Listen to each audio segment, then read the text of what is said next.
السلام علیکم دوستو، آج ہمارا سبق ہے سب سے بڑا اسلامی شاعر۔ آئیے اس کے 5 ممکنہ سوالات اور ان کے جوابات لکھنے کی کوشش کرتے ہیں۔ سوال نمبر پہلا ہے دوستو، مسلمانوں کو قرآن کا پیغام اور بھولا ہوا سبق کس مشہور شاعر نے یاد دلایا؟ 3 آپشن ہیں: داغ دہلوی، مولانا ظفر علی خان اور علامہ اقبال۔ تو اس کا درست آپشن ہے آپشن نمبر 3، علامہ اقبال۔ دوستو ہمارا دوسرا سوال ہے، علامہ اقبال کا دور حیات کیا ہے؟ 3 آپشن ہیں: 1877 تا 1938، 1876 تا 1938 اور 1878 تا 1939 ء۔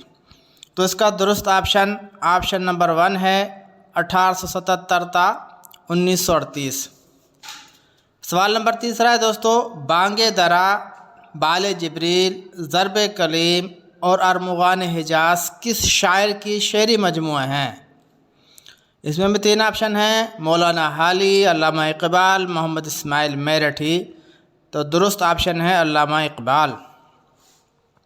چوتھا سوال ہے دوستو، علامہ اقبال کے بزرگ کہاں سے تعلق رکھتے تھے؟ 3 آپشن ہیں: بلوچستان سے، خیبر پختونخوا سے یا کشمیر سے۔ تو تیسرا آپشن کشمیر سے درست آپشن ہے۔ سوال نمبر 5 ہے دوستو، علامہ اقبال نے اپنا شاعری میں خاص طور پر کس کو مخاطب کیا ہے؟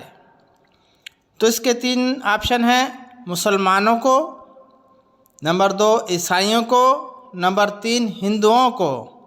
تو اس کا درست آپشن ہے مسلمانوں کو۔